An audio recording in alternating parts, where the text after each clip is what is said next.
you sound like a man who has a lot of vision and a lot of things going on. And you talk about how the Chrysler contract was there and it was fruitful, but it might have been in the way of other ideas, which makes me think of you as an author. Is that something that was always kind of burning in the back of your mind, or something in your heart that was unfulfilled? How do you get to where you are today, having several books?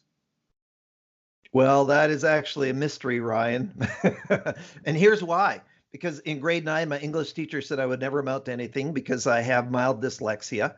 So spelling, she said, you can't spell, you can't write.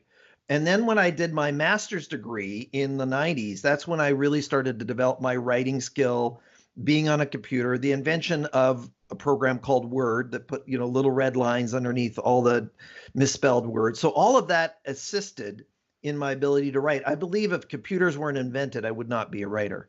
So I Mm. can think through my fingertips. I don't know how that happened, but I started to write all these papers. My master's degree was a project based.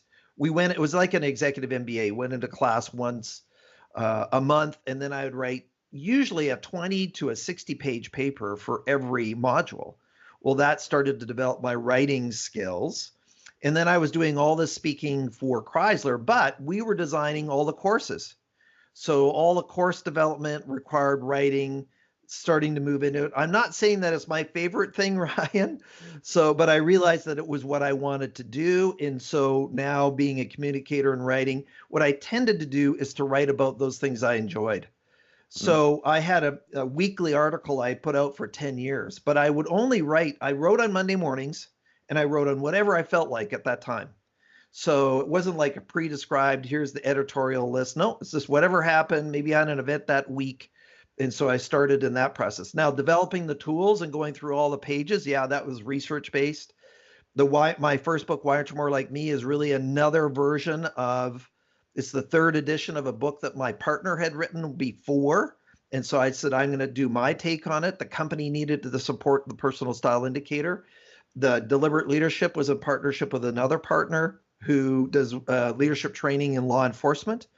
And then the purpose book was really my purpose is to help others to live, lead, and work on purpose.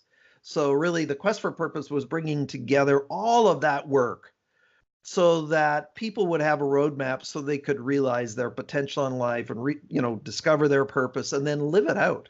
So, I don't claim that I'm anything special at all. I mean, I grew up on a dairy farm. That's kind of, so when you think about agricultural roots, I learned how to work hard from that environment. But really, it was just, okay, we've gone through this track, and writing is a place to be heard. And, my encouragement, social media, of course, everybody shares their opinion. Very few have wisdom, but everybody else has opinion now. So that's part of that process of how could you be a thought leader and develop the content and refine all the work that really Dr. Anderson started. And then we just continued from that point after I bought the company from him in 2002.